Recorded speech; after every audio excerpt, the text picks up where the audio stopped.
guys, it's Miss Martinez. I'm out here on this beautiful Thursday, and I have this collection of books that I've been curating for the last few days. We recently put up a biography wall. Miss Cunningham worked really hard on it. It's just, there's so many fascinating perspectives and stories there. Every time I walk up to it, I get lost just looking at that great collection. And so I wanted to show you guys some of the books that we have. The first book I have is They Poured Fire on Us from the Sky, the true story of 3 lost boys from Sudan. It is about 3 very young boys who get displaced during Sudan's civil war, and they walk around Africa for thousands and thousands of miles looking for refuge, and they go through some really difficult things, but eventually end up in America, in San Francisco. And this is, that story chronicles their journey. The next book I got is written by Jack Gantos, and it's called Hole in My Life. I grabbed it because the cover looks really cool.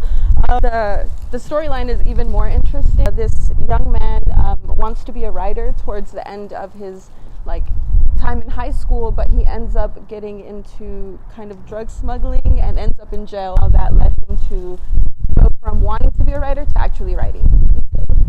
And then I also have Black Boy by Richard Wright.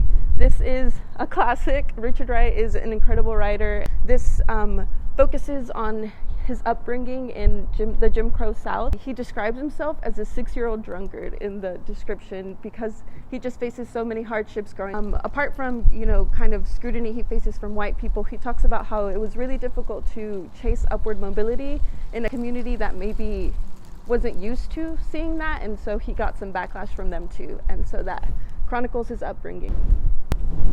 This next one is Miss X Yugoslavia. It is a coming-of-age story told originally in socialist Yugoslavia. There's some political tension as the main character grows up.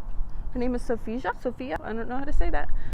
But she goes through a really awkward time of her teenage years during some political unrest and has to move to Australia, which makes her life even more awkward because she feels like she doesn't quite belong. And so that's her story. The next one is Men We Reap by Jesmyn Ward. Some of you have responded to our story saying that you've read this before, and I think that's great. Jesmyn Ward is incredible. But this story talks about how she faced the loss of 5 different Black men in her life, and she kind of goes through and reflects on their lives and realizes that their tragic deaths was a direct result of the fact that they're part of the Black community and were Black men. And so she kind of talks about loss in the Black community.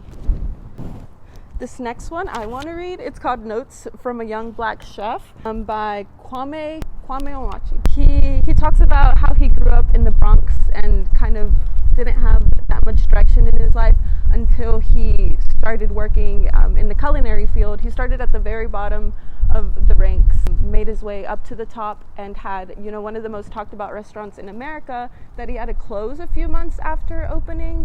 It's his story of success, but also about how the road to success has tons of hardships. And the last one, A Girl's Guide to Missiles. This one I also really want to read.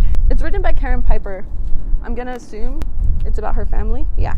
Her parents moved her and her siblings to China Lake Missile Range, and it's one of the most secretive weapons development sites in the United States. And so she talks about the beliefs and lifestyle that led her parents to jobs like that and a place like that, and kind of her journey out of the desert where she grew up. And so there's that one.